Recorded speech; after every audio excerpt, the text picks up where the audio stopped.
سلام كمية تصنحوا زخبركم من فتوات تخاتلت مدب سبعين تيمس لمونكم تلمود نزع زحرنا يوم حد صرتن وانا ونزلنا مزينات حزنا لكم مسئنا لنا نسنا مكتت لكم نعدم فلمات عند نقطتهم ناباهم كنبل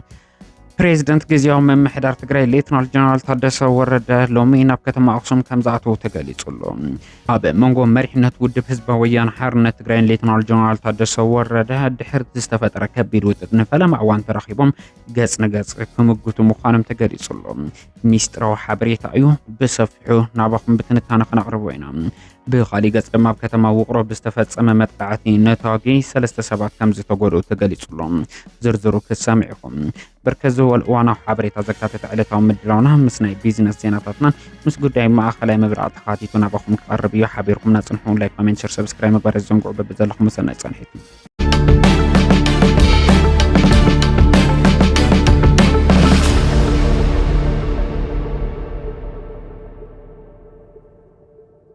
حزب ليبانوس بخينات تداخمنا ناكبل قريصون إسرائيل ليبانوس سممعنة توكسيد دوم بالك تامن بارم سيبم أب حزب ليبانوس عبيز تفعل حاجوس عسيلو كم زركبت صبصابات ملاختم بنجامين نتانياهو مس ليبانوس قطعو زرب تجمر نكابينيتاتو قدمي حادث منابلو كم زحبرم تغليصلهم قدماي مينستر بنجامين نتانياهو نكابينيتات مينستر بقلطف مس ليبانوس بقطع زرب تجمرو بزحبرم مسرت انه تمالي عربي اب بايتا حادث قمتي نقدمي زمرح تاب تمالي على 16 ميازيا 2026 بعد قضاء معربان اب تكبار زوع الوصانه توسين يركم بريزيدنت ليبانوس جوزيف اون تخونون قدمي بنجامين نتانياهو انفتات نقابينو هيبون اب محبراوي مراخب يوم اكتساب زسفر وصحف اتي انكو فتح امونغو اسرائيل ليبانوسن قطعو زته بمكياد سممعنة مقراص توكسين مقباري كله تغيسون اللون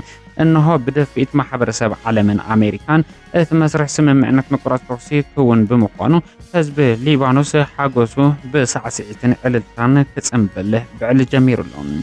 حانتي نباريت كتما بيروت زخونت جمال شفاء اتبها الليبانوساويت قولان ستيكم بخوينات تدخيمنا انا مبالا معركتن دي بخويناتن ورخويناتن كمز تحاسي زملاخت يوندا تفحالو اللي ركب از تغيرو زلو مسرح سممعنات مقراص توكسينا بمولو السلام زرحو اف دغ كيخون اللهم دما بوزحات سنايت منيتهم داغلصو لميركبو ابي 2024 باقطاطر معرب وانا مونغو اسرائيل حزبولهن سممع دوم مبال توكسي تبصح منبارو زذكريون ابي وردا اجلا بزي حغاو زور دق سبات تخصصو كلتا سبات بمعسرتن ገንዘብን ከቆጽዑን ማእከላይ ቤት ፍርዲ ዞባ ማእከል መውሳኑ መምርሒ ፖሊስ እቲ ዞባ ገሊጹሎም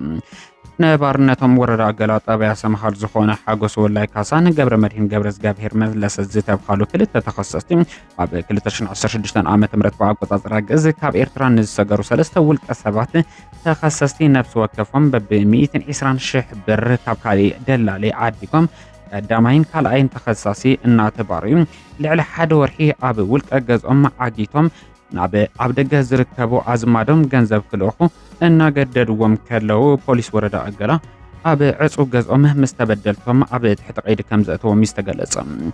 ፖሊስ መዝገቡ ብዝግባ ኣጻሪዩ ናብ ዓቃቢ ሕጊ ዝሓለፈ እንትኸውን ብሰለስተ ተደራረብቲ ገበናት ተኸሲሶም ጸኒሖም ጉዳዮም ክከታተል ዝጸንሐ ማእከላይ ቤት ፍርዲ ዞባ ማእከል ምድብ መጋበእያ እንትጮ ሚያዝያ 6 2018 ዓመተ ምህረት በአቆጣጠር ገዝ ጥፋተኛ ኮይኖም ሰለዝ ተረኸቡ ተኸሳሲ ሓጎስ ወላይ ካሳ ብጽኑዕ ማዕሰርተ 18 ዓመትን 60,000 ብር ዝተወሰነሉ እንትኸውን ተኸሳሲ ገብረ መድህን ገብረሄር መለሰ ብወገኑ ብውሓስ ወጽኡ እናኻለወ ሰለዝ ጠፈም ኣብ ዘይለሉ ብጽኑዕ ማዕሰርተ 20 ዓመትን 80,000 ብር ክቅጽዓ ከም ዝተወሰኑ ብውሕስና እውን ተተሓይዙ ዝጸንሐ 50,000 ብር እውን ናብ መንግስቲ ኣታው ክኸውን ተወሲኑሎም ካልኦት ኣኸብለልትን ደለልትን እውን ካብዚ ውሳነ ግቡእ ትምህርቲ ክወስዱ መምርሒ ፖሊስ ዞባ ማእከል ሚዒዱ ክብል حبريتا كوميشن بوليس تግራይ ኣብ ዝዘርጉ حبريታ መላኺቱሎም ኣብ ከተማ ውቅሮ መፍንጃር ሓደጋ ነታጊ ከም ዘጋጠመ ፖሊስ ተኸተማ ገሊጹ ማለት 9 ሚያዝያ 2018 ዓመተ ምህረት በአቆጻጽራ ገዝረፋድ ኣብ ከተማ ዘጋጠመ ሓደጋ መፍንጃር ነታጊ ኣመንጎ ሰለስተ ሰባት ብምኽንያት ናይ ገንዘብ ጉዳይ ናይ ዘይምርዳእ ዝተፈጠረ ከም ዝኾነን ከሳሕ ሕዚ ካብቶም ቃሎም ዝሃቡ ተጠርጣርቲ መጠን እቲ ገንዘብ ከባቢ 500,000 ብር ከም ዝኾነ ብምሕባር ካብቶም ሰለስተ እቲ ሓደ ተጠርጣሪ ካብ ጅብኡ መድሓኒት ኣውፅኡ ድሕሪ ምውሓጥ ነቲ ጭስ ቦምቢ ከም ዘፈንጀሮን ኣብ ሰለስቲኦም ተጠርጠርትን ኣብ ናይ ውልቀ ተበዳሊ ንብረት ቀሊልን ከቢድን ሓደጋ ከም ዝበፅሐ ሓላፊ ምፅራይ ገበን ከተማ ውቕሮ ሳጅን ነጊሶም ሰለሞን ገሊጹሎም። ካብቶም ተጠርጣርቲ በቲ ዝበፅሐ ነታቢ እቲ ሓደ ከቢድ ጉድኣት ክበፅሖ ከሎ ናብ ዓይደር ሆስፒታል እውን ሪፈር ከም ዝተባሃለ ተገሊጹሎም። እቲ ካልኣይ ድማ ኣብ ከተማ ውቕሮ ሆስፒታል ደቂሱ ሕክምና ይግበረሉ ከም ዘሎ ዋና ሳጅን ወሲኹ ሓቢሩሎም። ሓላፊ ገበን መፅራይ ፖሊስ ከተማ ውቕሮ ዋና ሳጅን ነጊሶም ሰሎሞን ወሲኾም ከም ዝገለጽዎም እቲ ዘጋጠመ ሓደጋ ነተዋጊ ኣብ ጣብያ ኣጋዚ ፍሉይ ቦታ ኣብ ውሽጢ ቃሉ ሬስቶራንት ከም ዝኾነ ኣረድዮም ኣለዉ። መንቀሊ ናይቲ ዘይምርዳን ምፍንጃር ነታጊን ኣብ ምፅራይ ከም ዝርከብ ምርመራ ተወዲኡ ዕልባት ምስ ረኸበ ድማ ናብ ህዝቢ ዕላው ከም ዝግበር እዮም ዋና ሳጅን ነጊሶም ሰሎሞን ዘረድኡ። ኣብ መወዳእታ ማሕበረሰብ ከተማ ውቕሮ ኮነ መንእሰይ እታ ከተማ ካብ ከምዚ ዝበሉ ተግባራት ዓርሱ ክከላኸልን ክቁጠብን ከም ዘለዎ ብምሕባር ተረጋጊኡ ስርሑ ክሰርሕ ድማ ፃውዒት ኣቕሪቦም ይብል ጉዳያት ኮሙኒኬሽን እታ ከተማ ኣብ ዝዘርግሑ ሓበሬታ ዘመላኸተ። ሕዚ ዝወፀ ሚስጥራዊ ሓበሬታ ከም ዘመላኽቶ ፕሬዝዳንት ግዚያዊ ምምሕዳር ትግራይ ሌተናል ጀነራል ታደሰ ወረደ ከተማ ኣክሱም ከም ዝኣተው እንዳተገለጸ ይርከብ። ትማሊ ከባቢ ሰዓት 5 ጋዜጣዊ መግለፂ ክህቡ ትፅቢት ተገይሩሎም ፀንሐ ሌተናል ጀነራል ታደሰ ወረደ ብዝተገበረ ዝርርብ እቲ ጋዜጣዊ መግለፂ ክነዋሕ ዝተገበረ እንትኸውን ሎማዓንቲ እውን እቲ ዘሎ ኣፈላላይ ንምፅባብ ዝዓለመ መድረኽ ኣብ ከተማ ኣክሱም ንምግባር ብዝቐረበ ፃውዒት መሰረት ሌተናል ጀነራል ታደሰ ወረደን ውስናት ዓዘዝቲ ሰራዊት ናብ ከተማ ኣክሱም ከም ዝኣተው ተገሊጹሉ። ብፍላይ ድማ ኣብቲ ኣብ ኣክሱም ዝካየድ ዘሎ ዘተ ዳግም ኣብ መንጎ መሪሕነት ሰራዊት ኮነ መሪሕነት ውድብ ህወሓት ኣፈላላይ ክፈጥር ዝኽእል ጉዳይ ከይመጽእ ብዝብል መኽሰረት ዳግም እቲ ዘሎ ኣፈላላይ ንምፅባብ ንሌተናል ጀነራል ታደሰ ወረደ ናብ መድረኽ ኣክሱም ክጽዋዕ ከም ዝተገበረ ዝተገለጸ። ብፍላይ ድማ እቲ ሕዚ ዝረአ ዘሎ ሓድሽ ኣፈላላይ ዓዘዝቲ ሰራዊት ትግራይ ኮነ ፖለቲካውያን መሪሕቲ ትግራይ ዳግም ክከፋፈሉሉ ዝኽእሉ ናብ ኣዲስ ኣበባ ከመርሕ ዝኽእል ሓድሽ ጉጅለ ክፍጠር ከም ዝኽእል ብምእማት እዚ ኣፈላላይ ድማ ናብ ህዝቢ ወሪዱ ኣፈላላይ ከይወልድ ኣብ ዲያስፖራ ዘሎ ዓቕሚ ከይበታትኖ ብምሕሳብ ዘሎ ኣፈላላይ ብዕምቆት ተመኺሩሉ ናብ ሓደ ዝምፀሉ ባይታ ንምፍጣርን ብሄራዊ ረብሓ ህዝቢ ትግራይ ንምርግጋጽ ዝዓለመ ዘተ ንምክያድ ከም ዝተሓሰበ ዝተገለጸ። ትማሊ ላዕሎት ዓዘዝቲ ሰራዊት መከላኸሊ ትግራይ ናብ ኣክሱም ኣምሪሖም ምንባሮም ዝዝከር እንትኸውን ኣብቲ ናይ ትማሊ መድረኽ እውን እቲ ዘሎ ኣፈላላይ ክጸብብ እንተዘይኽእሉ ምብታን ክበዝሕ ከም ዝኽእል ድሕሪ ምጥቃስ ሓድነትና ኣብ ዘይሰጠመሉ ፖለቲካዊ ኮነ ወተሃደራዊ ቃልሲ ንኋላት ክበዝሕ ከም ዝኽእል ብምእማት እዩ እቲ ንሌተናል ጀነራል ታደሰ ወረደ ዝሓወሰ ኣኼባ ክካየድ ፃውዒት ዝቐረበ። በዚ መሰረት ሌተናል ጀነራል ታደሰ ወረደ ንሎሚ ሰዓት 3 በዓለት እውን 10 ሚያዝያ 2018 ዓ.ም ብኣቆጻጽራ ገዝ ክህቦ መደብ ተታሒዙሉ ዝነበረ ጋዜጣዊ መግለፂ ከም ዝተናውሕ ዳግም ተገሊጹሎም። ሌተናል ጀነራል ታደሰ ወረደን ምስኡ ከም ዝተሰለፉ ዝግመቱ ውሕዳት ዝኾኑ ጀነራላት እውን ሎሚ ናብ ከተማ ኣክሱም ከም ዝኣተው እንዳተገለጸ ዝርከብ እንትኸውን ነቲ ዘሎ ኣፈላላይ ከጽብብ ዝኽእል ብሄራዊ ረብሓታት ትግራይ ማለት እውን ግዝኣታዊ ሓድነት ትግራይ ካረጋግጽ ዝኽእል ተመዛበልቲ ናብ መረበቶም ከሊሱ ድማ ዝግበር ፖለቲካዊ ቃልሲ ኮነ ወተሃደራዊ ምንቅስቃስ እውን ክወልድ ንዝኽእል ቃልሲ ናብ ሓድነት ከመጽእ ዝኽእል ምርዳእ ንምፍጣር ዝዓለመ ዘተ ሎሚ ኣብታ ታሪካዊትን ጥንታዊትን ዝኾነት ከተማ ኣክሱም ብዕሊ ክጅምር ምዃኑ ዝተገለጸ።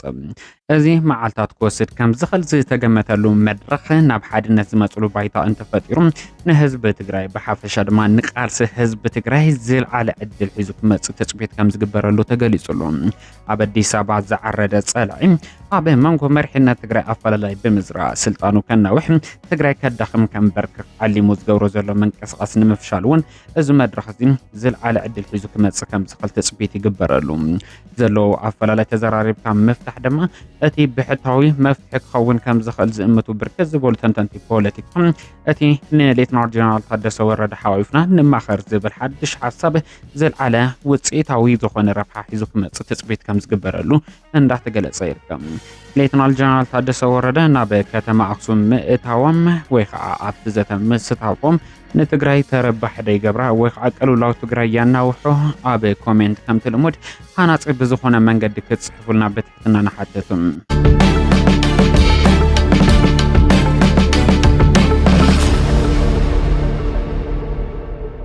ድሕረቲ ኣብ መንጎ ኢራን ኣሜሪካን ዝረአ ዘሎ ምቅርራብ ነቲ ኣብ ዋጋ ነዳዲ ዝረአ ዝነበረ ወሰኽ ኣዝዩ ብዝለዓለ ደረጃ ክቕንስ ገይርዎ ይርከብ። ፕሬዚደንት ዶናልድ ትራምፕ ሎሚ ቀዳም ሚያዝያ 18 2026 ብኣቆጻጽራ ምዕራባውያን ኣብ ዝሃቦ መግለጺ ኢራን ነቲ ናይ ኒውክለር መደባታ ንዘይተወሰነ ግዜ ንኽተቋርጽ ከም ዝተስማዕምዐት ጠቒሱሎም። እዚ ድማ ኣብ መንጎ ክልቲኦም ሃገራት ንዘሎ ወጥሪ ሙሉእ ንሙሉእ ክበሃል ብዝኽእል ደረጃ ናብ ሰላም ከምጽኦ ከም ዝኽእል እዩ እንዳተሓበረ ዝርከብ። ኢራን ንመጻብ ሆርሙዝ እውን ሙሉእ ንሙሉእ ትማሊ ምኽፋታ እውን መጥቃስና ዝዝከር እዩ። እዚ ከምዚ ኢሉ እንዳሃለወ እውን ኣብ መንጎ ሊባኖስን እስራኤልን እውን ን10 መዓልታት ዝጸንሕ ተኩሲ ጠጠው ናይ ምባል ስምምዕነት ምኽታሙ ዝፍለጥ እንትኸውን በዚ ኩሉ መንጽር ኣብ መንጎ እዞም ሰለስተ ሃገራት ዘለዎ ውጥጥ ክሰክን ምኽኣሉ ስዒቡ ዋጋ ነዳዲ ብዝለዓለ ደረጃ ክቐንስ ገይሩሎ። ኣብዚ ሕዚ እዋን ዋጋ ሓደ ድፍድፍ በርሚል ነዳዲ ዋጋ $9.38 ይሽየጥ ከም ዘሎ ክፍለጥ ተኻኢሉሎ። እዚ ድማ ካብቲ ዝነበሮ 9.07 ሚእታዊ ክወርድ ከም ዝገበረ እዩ ዝተሓበረ። ብዙሕ ለውጢ ኣብ ዘይተረኣየሉ ተመን ሸርፊ ወጻኢ ዶላር ኢትዮጵያ ድማ ሓደ ናይ ኣሜሪካ ዶላር ብ156.40 ብር ተዓዲጉ ብ159.75 ብር ይሽየጥሎም።